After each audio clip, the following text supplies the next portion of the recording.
आज हम super hero movies के बारे में बात करें and specifically Marvel cinematic universe. Super heroes भी नॉर्मल ह्यूमंस ही होते हैं. They also make mistakes. Marvel is about normal people trying to match up to gods, and DC is about gods trying to be normal human beings. After iron man they sustain the story और उसमें उन्होंने और add करा और उसके बाद उन्होंने उस स्टोरी को और ज़्यादा लेजेंडरी बनाया.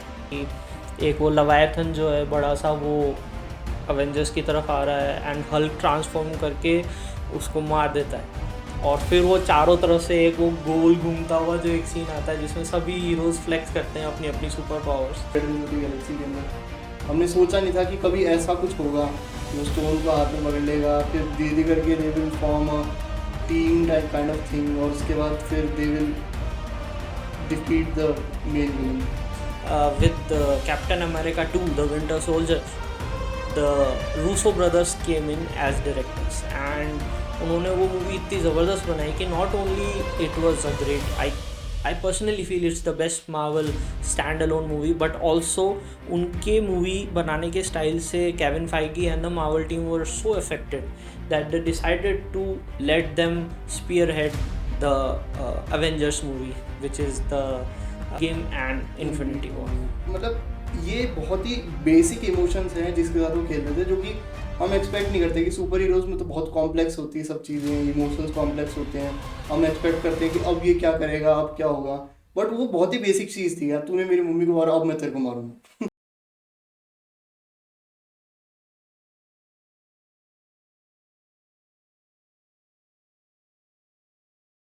आज हम सुपर हीरो मूवीज़ के बारे में बात करेंगे and specifically Marvel cinematic universe. Marvel cinematic universe के पीछे जो कॉमिक बुक्स हैं उनको किन लोगों ने क्रिएट किया था. मार्वल सिनेमैटिक यूनिवर्स MCU के राइज की स्टोरी, एंड MCU के अंदर हमारे favourite actors, favourite super heroes and favourite movies. तो I think super hero genre की मूवीज़ के लिए यार मैं हमेशा से बहुत ज़्यादा एक्साइटेड हूँ, क्योंकि जब मैं पहली बार जैसे सुपरमैन देखी, स्पाइडरमैन देखी, इन मूवीज़ को देख के यार हमेशा से मुझे ऐसा लगता था कि ये अदर वर्ल्डली, इतने सुपर पावरफुल, अगर मेरे पास ऐसी पावर्स होती, इस तरह के बहुत सारी चीज़ें अपने दिमाग में आती. एंड स्पेशली इनकी जो स्टोरीज़ हैं वो बहुत उन्होंने क्रिएटिव ढंग से बनाई है. जैसे इस बारे में हमेशा एक बहुत मेजर डिस्कशन रहता है, वो ये रहता है कि क्या सुपर हीरो मूवी सिर्फ CGI के बारे में, या is it about a legend, a story, और is it about inspiring people to do different from what they are doing. I mean super hero movies को अपन ऐसे देखते हैं कि हाँ यार, मतलब नॉर्मल ह्यूमंस ऐसे नहीं कर सकते. तो ऐसे कुछ हो जो कि एकदम अनइमेजिनेबल टाइप का हो, और अपन को we get to live life of a person who is super talented, super powerful, like something like that. तो सुपर हीरो मूवीज को हम देखते ऐसे हैं कि हम किसी और की लाइफ को देखें. कि मतलब पहले देखा जाए तो ऐसे होता था कि सुपर हीरोज क्या होते थे, एक सुपर पावरफुल मैन, अब वो अपनी पावर्स का कैसे यूज करेगा. सो पहले तो सिंगल पर्सपेक्टिव होता था, ये सुपर हीरो है, ये तो हीरो का रोल प्ले कर सकता है. बट फिर ऐसी कई मूवीज आई, जैसे कि मार्वल की मूवीज आई जब, तो अपने ये देखा कि सुपर हीरोज भी नॉर्मल ह्यूमंस ही होते हैं. They also make mistakes. And एक सुपर पावरफुल आदमी एक छोटे मोटे इवेंट से एक हीरो भी बन सकता है, और एक इवेंट से विलन भी बन सकता है. वो हमें एक देखने को मिला है फैंटेस्टिक फोर, जो कि पहली मूवी थी मार्वल की. राइट. कई बार ऐसा लगता है कि और ये एक बहुत फेमस डायलॉग भी है किसी का कोट है, एक्चुअली डायलॉग नहीं, कि Marvel is about normal people trying to match up to gods, and DC is about gods trying to be normal human beings.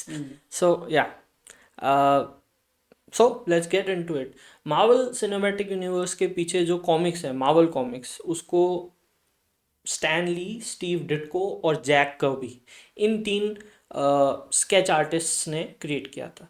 And इसके पीछे आई थिंक जो इन तीनों में जो सबसे ज़्यादा जो पॉपुलर है, that is obviously Stan Lee. Because Stan Lee, I don't know if it was in some sort of contract or he made it so कि मैं हर मार्वल की मूवी के अंदर मेरा एक केमियो होगा ही होगा. एंड लोग actually after a point although it's not the main attraction, but they always thought कि हम इस मूवी के अंदर स्टैनली का कैसा केमियो होगा, लेट्स लुक इनटू दैट. तो that was an interesting thing. I think Stanley की स्टोरी इंटरेस्टिंग इसलिए है क्योंकि ओवरऑल कॉमिक्स को बनाने के पीछे, सुपर हीरो कॉमिक्स को बनाने के पीछे इन आर्टिस्ट्स का जो रीज़न था वो ये था कि वर्ल्ड वॉर और वर्ल्ड वॉर टू के बाद में there was a great depression. Economically, spiritually, socially, हर तरीके से एक डिप्रेशन के अंदर लोग आ गए थे because lots of lives were lost. So at that moment, they needed something to look up to. They needed something that not only entertained them but also enlightened them. Yeah.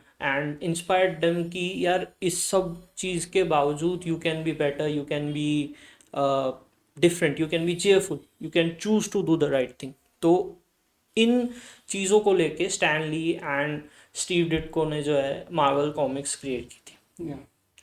मतलब Stanley ने अपनी पहली comic लिखी थी 1961 में, that was fantastic four. फिर उसके एक ईयर बाद उन्होंने लिखी थी Spiderman. So both of those comics were, I think he started writing those comics as a hobby, और वो फिर धीरे धीरे करके वो बढ़ती गई. He they started writing more and more comics and he did some collabs with like Steve Ditko. और उसके बाद उनने अपना एक स्टूडियो बनाया, दे स्टार्टेड मार्केटिंग, और धीरे धीरे करके ऐसे करके मार्वल का राइज हुआ है. आई थिंक इन कॉमिक्स को बनाने के बाद लोगों ने उस टाइम की टेक्नोलॉजी इतनी तेज थी नहीं कि वो लोग ये सोच सके कि हम लोग इनकी कभी मूवीज भी बना पाएंगे. सो इवन दो हल्क और स्पाइडरमैन के बहुत अर्लियर वर्जन्स हैं, but they were not really as effective और समथिंग दैट पीपल थॉट कि इसको मेन स्ट्रीम की तरह ले सकते हैं. And that is particularly the reason why most drama actors do not take superhero movies seriously. Marvel के राइज से पहले कभी किसी ने नहीं सोचा था कि सुपर हीरो मूवीज़ इतना ज़्यादा पैसा भी कमा सकती हैं, उनमें इतना पोटेंशियल है इतना ज़्यादा पैसे कमाने के, क्योंकि ये CGI हमेशा से बहुत ज़्यादा कॉस्टली रहा है. Even in Indian movies we always think कि यार CGI can be better, but it has a huge economic consequences on the movies. तो इस वजह से कभी भी जो मेजर एक्टर्स हैं उन्होंने कभी भी सुपर हीरो मूवीज को बहुत सीरियसली नहीं लिया. बट 2008 में एक मूवी आती है iron man, and that movie changes the definition of a super hero. इससे पहले जो मेजर सुपर हीरो मूवीज थी वो थी बैटमैन एंड स्पाइडरमैन, जहाँ पे कि Batman was a reclusive billionaire and जो कि रात के टाइम पे एक ब्लैक कॉस्ट्यूम कैट, एक ब्लैक बैट कॉस्ट्यूम के अंदर लोगों को मारता था. And Spiderman was a teenager जो कि रियल लाइफ में ही was sort of a loner and kind of a loser, kind of a creature. And but Iron Man ने इस पूरे के पूरे जो सिनेरियो है इसमें एक अलग ही लाइट में लेके आया कि वे सुपर हीरो ऐसा ही नहीं है, सुपर हीरो कूल भी हो सकते हैं, सुपर हीरो कॉकी भी हो सकते हैं, सुपर हीरो स्टीरियोटाइप्स को पूरी तरह से ऐसी तैसी भी कर सकते हैं कि भाड़ में गई सीक्रेट आइडेंटिटी मैं आयरन मैन हूँ, the truth is I am Iron man. और वो एक जो स्लोगन था वो इस पूरे सिनेमैटिक यूनिवर्स की जर्नी को उसने एक तरह से बनाया. इनफैक्ट आयरन मैन जब वो लोग बना रहे थे उस टाइम उन्होंने ये चीज़ सोची भी नहीं थी कि they would one day make a cinematic universe. They just thought of letting Samuel L Jackson into the movie in the end and show कि भाई एवेंजर्स नाम का कुछ है. हाँ, तो that's where it started and look where it's got to. Endgame, it made more than 2.8 billion dollars, and it was for a very long time it was the highest grossing movie of all time. Yeah, I think it still is. नहीं, उन्होंने वो avatar को दोबारा release करके दोबारा उसको overtake कर लिया था. There's a whole thing about it. तो yeah, that was it. But ये जो चीज़ है, इस चीज़ को सोचना कि भाई कैसे हम ऐसी मूवीज़ बनाएंगे जिसमें इंडिविजुअल्स की स्टोरी होगी अराउंड 75 और 80%, और 20% एक ऐसी स्टोरी का 20% ऐसा होगा जो कि एक लार्जर यूनिवर्स से रिलेट करेगा. ये जो कंसेप्ट था वो आई थिंक उसको बहुत ढंग से मार्वल ने कंसेप्चुलाइज किया. हम्म। एंड इसमें भी मेन जो रोल था वो उनके जो मेन जो प्रोड्यूसर है केविन फाइगी, उसका बहुत बड़ा रोल है because he is the overhead for all of this. या आई मीन आयरन मैन और ये एवेंजर्स और इन मूवीज से पहले ऐसा होता था कि कोई कैरेक्टर की स्टोरी आती थी और वो एक मूवी के बाद खत्म हो जाती थी। They couldn't sustain the story. I mean Batman 3-4 bar change हो चुका उससे पहले, अब भी चेंज हो रहा है इनफैक्ट। सुपरमैन कितनी बार चेंज हुआ हो चुका। इनफैक्ट अब तो स्पाइडरमैन भी कई बार चेंज हो चुका, but they after iron man they sustain the story, और उसमें उन्होंने और ऐड करा और उसके बाद उन्होंने उस स्टोरी को और ज़्यादा लेजेंडरी बनाया।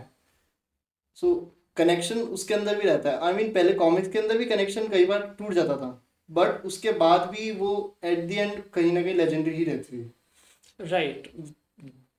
इन लोगों का जो ये वाला कंसेप्ट था, जैसे to be honest I still regret it to this day, but मैंने जो फर्स्ट जो अवेंजर्स मूवी थी वो थिएटर्स में नहीं देखी थी because at that time I didn't even know कि भाई इतना बड़ा एक कोलैबोरेशन बिटवीन सुपर हीरोज भी हो सकता है, बिटवीन मूवीज इस तरह का कॉम्बिनेशन भी किया जा सकता है। हाँ। But when I eventually saw it, मेरे को लगा यार ये तो इन्होंने कुछ अलग ही लेवल का सीन कर दिया। वो वाला जो आइकॉनिक सीन है कि एक वो लवायथन जो है बड़ा सा, वो अवेंजर्स की तरफ आ रहा है एंड हल्क ट्रांसफॉर्म करके उसको मार देता है, और फिर वो चारों तरफ से एक वो गोल घूमता हुआ जो एक सीन आता है जिसमें सभी हीरोज फ्लेक्स करते हैं अपनी अपनी super powers.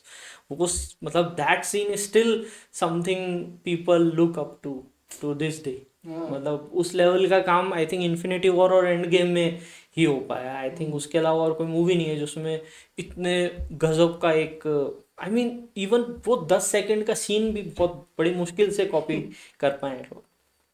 Marvel is the only universe that can do that. I mean DC ने भी ट्राई किया, बट जस्टिस लीग आई, वो थोड़ी मतलब कैरेक्टर्स के साथ हम कनेक्ट नहीं कर पाए, क्योंकि मार्वल की मूवीज से पहले उनके कैरेक्टर्स की इंडिविजुअल स्टोरीज होती थी, अच्छी स्टोरीज, वो कनेक्ट करती थी। फिर जब वो मूवीज आती थी तो उसके साथ भी उनकी स्टोरीज चलती रहती थी। Right. So that is a thing जो कि जस्टिस लीग में फॉलो नहीं कर पाया DC, and now they are rebooting it, so let's hope they do something better this time. या आई एम होपिंग कि specially since James Gunn is the one spearheading this project, James Gunn DC का Kevin Feige. तो let's see. But to be honest मुझे जेम्स गन की movies बहुत ज़्यादा इतनी ज़्यादा मज़ेदार नहीं लगती। जैसे गार्डियंस ऑफ द गैलेक्सी की अपन बात करें तो उसमें फर्स्ट मूवी के बाद बाकी दोनों मुझे इतना ज़्यादा, मैं I was not able to connect with. हाँ मतलब ऐसा आई हर्ड कि कई लोगों ने गार्डियंस ऑफ द गैलेक्सी देखी उसके बाद है, जब उनको पता लगा कि वो एवेंजर्स के अंदर आ रहे हैं। आई थिंक कई लोगों ने ऐसा किया है, बट उसके बाद भी individually speaking I like Guardians of the Galaxy. It I think it's a good movie. It's way different from what we see in the super hero genre itself.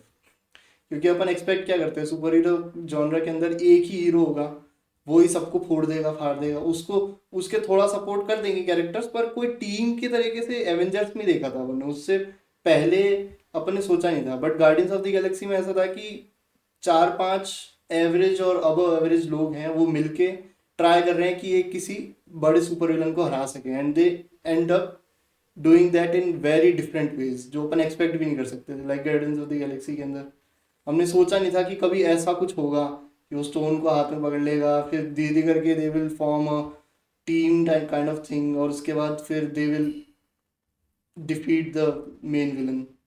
So that was special.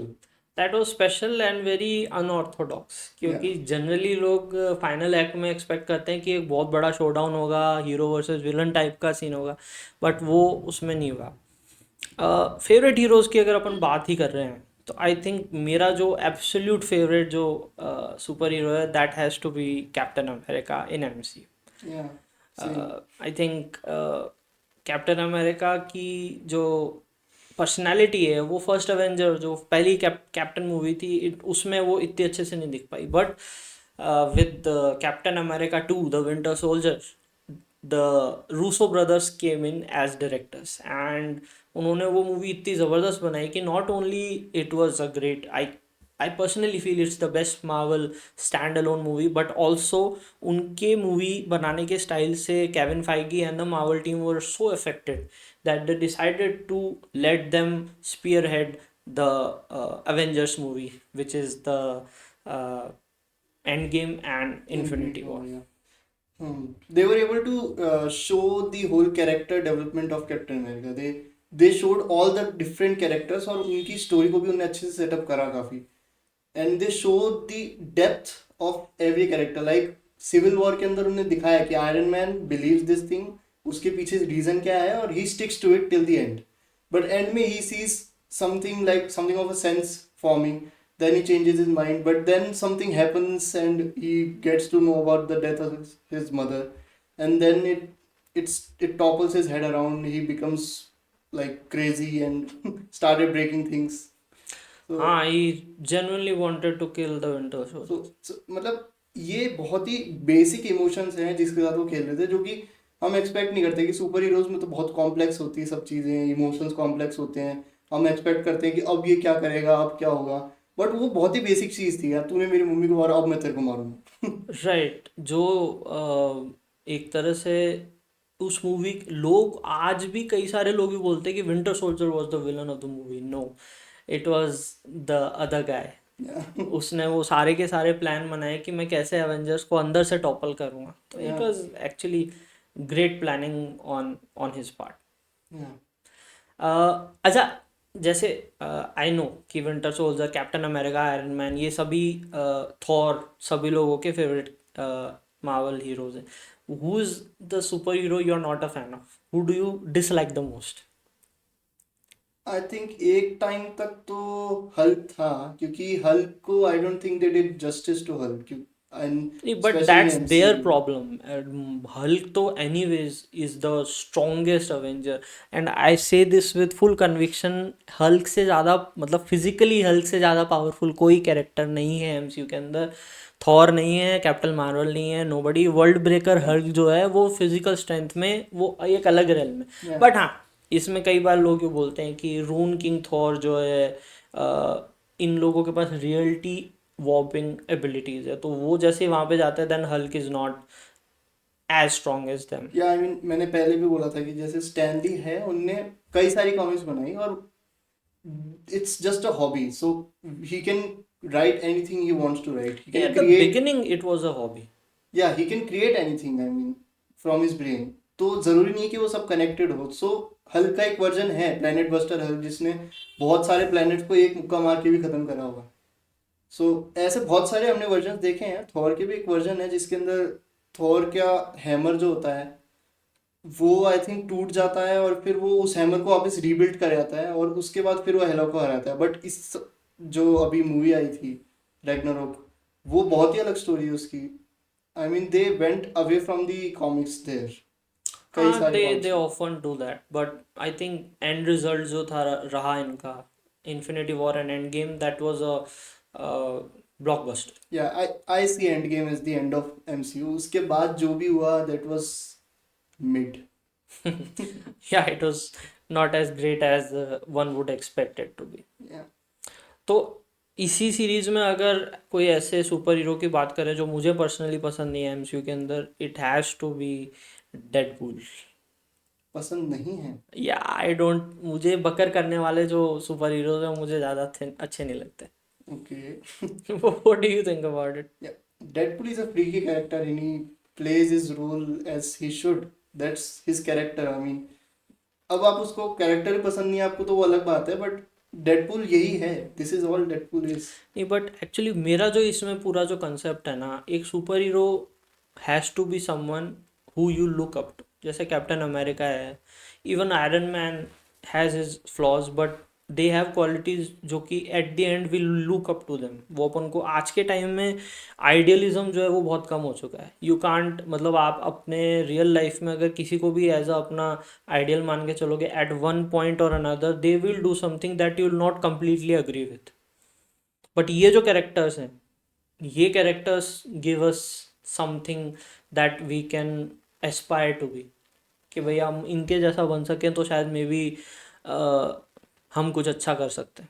Deadpool doesn't fall into that category at all. या I mean उसके पीछे reason है कि अगर अपन Wolverine और Deadpool को भी देखें तो वुल्वरीन की हीलिंग एबिलिटी है that he always stays at 100% HP.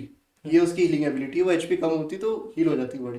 Deadpool की प्रॉब्लम ये है कि उसकी बॉडी के अंदर कैंसर सेल्स हैं जो कि पूरे टाइम उसकी बॉडी को डिस्ट्रॉय करते रहते हैं, और उसकी एबिलिटी ये है that he constantly stays at 1 HP। So जब वो उसको कुछ डैमेज होता है, so his cells get replaced by more dying cells, that happens with his body and his brain.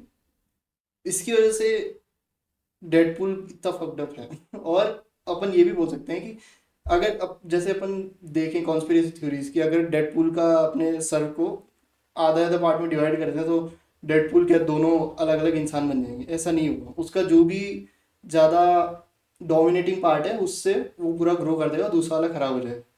सो उसकी वजह से डेडपुल का पूरी पर्सनैलिटी भी चेंज हो जाती है। So we have also seen many variants of Deadpool उसकी वजह से in the comics of course. So Deadpool का ये है, बट कुछ लोगों को नहीं आता पसंद, कुछ को आता है, it's different story. Right. And I think new age heroes जो हैं, जो ओरिजिनल ट्रिनिटी थे, that was Iron Man, Captain and Thor. और इनके बाद देर वर अभी after Endgame who are the holy trinity? It has to be Doctor Strange. Second one is debatable, but I think second one is Captain Marvel. या captain Marvel and definitely. Third one अभी आई don't think कि अभी तक उन्होंने कोई और तीसरे Trinity का थर्ड पार्ट एक्चुअली अभी ढंग से डिसाइड किया है। तो इसके अंदर कैप्टन मार्वल का हमेशा कंसेप्ट आता है। कैप्टन मार्वल जो है, she was suppose to be leading the Avengers after Endgame, after yes. Captain America gives up the helm. But the actress Brie Larson made so many comments about the people who majorly watch these movies that overall लोग ही कई सारे MCU से एलिनेट कर दिए उसने। जैसे कि I don't want 30-year-old men to give me advice on how to play a super hero. अरे यार, ये तुम्हारी कोर जो लोग जो तुम्हें वॉच करते हैं वही ये लोग हैं, और तुम इन्हीं को ही नकार रहे हो। How can you do that? तो that is one of the major reasons कि अभी जो नेक्स्ट जो कैप्टन मार्वल मूवी आने वाली थी, फर्स्ट ऑफ ऑल उसमें captain Marvel is not the main character, या and it's not even called Captain Marvel. It's It's Marvels. the Marvels. तो talk about a step down, man. तो हाँ, इस वजह से आई think captain Marvel is also character who is not frankly a favorite character of mine. There's a lot of stoic होना एक अच्छी बात है, जैसे कैप्टन अमेरिका है, but he also shows emotions. He is very genuine with people. आप कभी भी कैप्टन मार्वल को देख के ये नहीं कह सकते कि शी इज फीलिंग समथिंग। या शी इज ब्लैंक। आना है, आना फोड़ना है, अच्छा अभी अभी आती हूँ। राइट। तो even though Brie Larson is an Oscar winning actress, but still she is just, I don't feel any connection to Captain Marvel. या मैंने जब कैप्टन मार्वल देखी थी तो मुझे समझ में नहीं आ रहा था कि ये अभी खुश है, अभी ये दुखी है, अभी क्या है, ये रो रही है, समझ नहीं आता उसमें। It was like playing with CGI, और आपको एक कैरेक्टर को सेटअप करना था क्योंकि आपको एंड गेम में उसको एक मेजर रोल देना था, तो हमने सेटअप कर दिया बस, ये लो। ये बात तो वही है, मार्वल का राइज जो है वो जितना सिनेमैटिक रहा है अभी इस टाइम पे अगेन उसका I think it's not doing as great as it should. I mean Endgame से पहले भी अपन बोल सकते हैं कि दे वर फेलियर्स, जैसे थॉर द डार्क वर्ल्ड, वो मूवी पता ही नहीं कहाँ से आई कहाँ चली गई।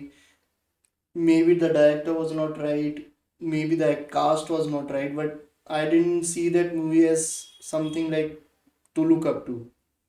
But when we see Winter Soldier or even Iron Man, you can be a rich philanthropist, you can be billionaire Playboy, yeah, philanthropist. Billionaire Playboy philanthropist, नहीं Yeah. 4 चीजें बोल दी थी, कुछ और भी एक और था, but that's the exact thing कि यार you can be cool but you can't be नामक खुश। जैसे ये अब अपन थॉर की बात ही कर रहे हैं, तो थॉर में I think first movie was okay, second movie is not okay, third movie was good, हाँ ठीक है। बट उसमें एक प्रॉब्लम ये थी कि यार उसका जो डायरेक्टर था Taika Waititi, I particularly thought कि यार ये इस बंदे को पूरी तरह से आपको मूवी इसके हाथ में नहीं देनी चाहिए थी क्योंकि वो फोर्थ पार्ट जो अभी लव एंड थंडर है, देख जब अपन रैग्नारॉक की बात करते हैं तो रैग्नारॉक के अंदर राइटर्स जो हैं वो टाइका वाइटिटी के अलावा भी और लोग थे, बट फोर्थ पार्ट के अंदर वो ही राइटर है। तो यू कैन सी कि कितना ज़्यादा डिफरेंस आ गया है, वो हर चीज़ को मजाक में ही ले जाते हैं। एक तो मार्वल की ये प्रॉब्लम भी है कि हर चीज़ में ना उनको कोई भी अच्छे मोमेंट के बाद, कोई भी लेजेंडरी मोमेंट के बाद कुछ फनी कर देते हैं, चलो वो ज़रूरी नहीं होता। हाँ, इट वर्क्स समटाइम्स। हाँ, I like some of those moments, जैसे इन्फिनिटी वॉर के अंदर भी होता है कई बार। जैसे मेनली उसके अंदर सबसे ज्यादा कॉमेडी रोग ने की थी, रोग वॉर मशीन। वॉर मशीन, उसके कैरेक्टर ने काफी ज्यादा कॉमेडी की। मेन मतलब मार्वल में भी है यार, सटल कॉमेडी सब करते हैं। बट वही बात है, जहाँ ये सटल के बाहर चला जाता है ना, जैसे वो गार्डियंस ऑफ द गैलेक्सी के अंदर वो जोर जोर से हंस हंस के चला या, नहीं, या उसका तो वो थोड़ा क्रिंज में चला जाता है। ये मुझे क्या, जेम्स गन से यही मेरे को डर लग रहा है कि ये कहीं डीसीयू को पूरे को वैसा स्लैपस्टिक टाइप का ना बना दे आदमी। तो that is one of my concern about this. हाँ, बट जैसे रैग्नारोक देखे अपन तो उसमें भी वो फनी थी जेन्युइनली, उसमें कई सारे फनी सीन्स थे। बट उसके बाद भी that was a legendary movie I think, क्योंकि उसके अंदर बहुत सारे मेजर इवेंट्स हुए थे। जैसे राइट, ओडिन का मरना, हेला का वापस आना, हेला का फिर से मरना। म्योनिर का तोड़ना। हेला क्यों नहीं यार, हेला मुझे, आई और मर गई। अब मुझे एक्चुअली आई ऐसा ही मीन लगता है यार, ये इतना लेजेंडरी कैरेक्टर था, इसको इतना जल्दी क्यों नहीं मिटा दिया। कॉमिक्स के अंदर हेला का बहुत ज्यादा बड़ा रोल था।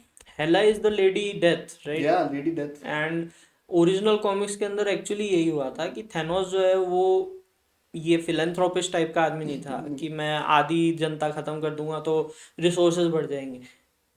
Thanos was in love with lady death, who या इज बेसिकली हेला, या हेला के अलावा एक कोई कैरेक्टर था लेडी डेथ के साथ he was in love with. So what he thought is कि मैं आधी जनता खत्म कर दूंगा पूरे यूनिवर्स की, and that would be a tribute to Lady Death, so that she would go out with me. the Talk things about mommy issues. things people do for love. Exactly. तो but इसमें वो बहुत उसको अलग type का character बना दिया again. तो I think they could have, Thanos could have been a little more flashed out. मतलब अपन थैनोस को उन्होंने सेटअप करना स्टार्ट किया था अवेंजर्स 1 से, अवेंजर्स 2 में भी वो था, गार्डियंस ऑफ द गैलेक्सी में भी थैनोस था। तो मतलब केमियोस थे छोटे Yeah, छोटे। cameos. तो at the end they could have, Infinity War में Thanos was near perfect. Near perfect. No, I think he was perfect in Infinity War. In Endgame, he surpassed his own self in the Infinity War. हाँ, and He game में ही showed कि भाई was मुझे मोर stones Ruth, की जरूरत नहीं हो तो मैं वैसे ही फोड़ दूंगा। हाँ ही वाज मोर रूथलेस इन। हाँ एक्चुअली ये क्वेश्चन कई बार मेरे दिमाग में आता है कि अगर वो ऑलरेडी इतना पावरफुल था कि तीनों से लड़ा है बिना बिना स्टोन्स के, तो फिर स्टोन्स की इतनी क्या जरूरत थी।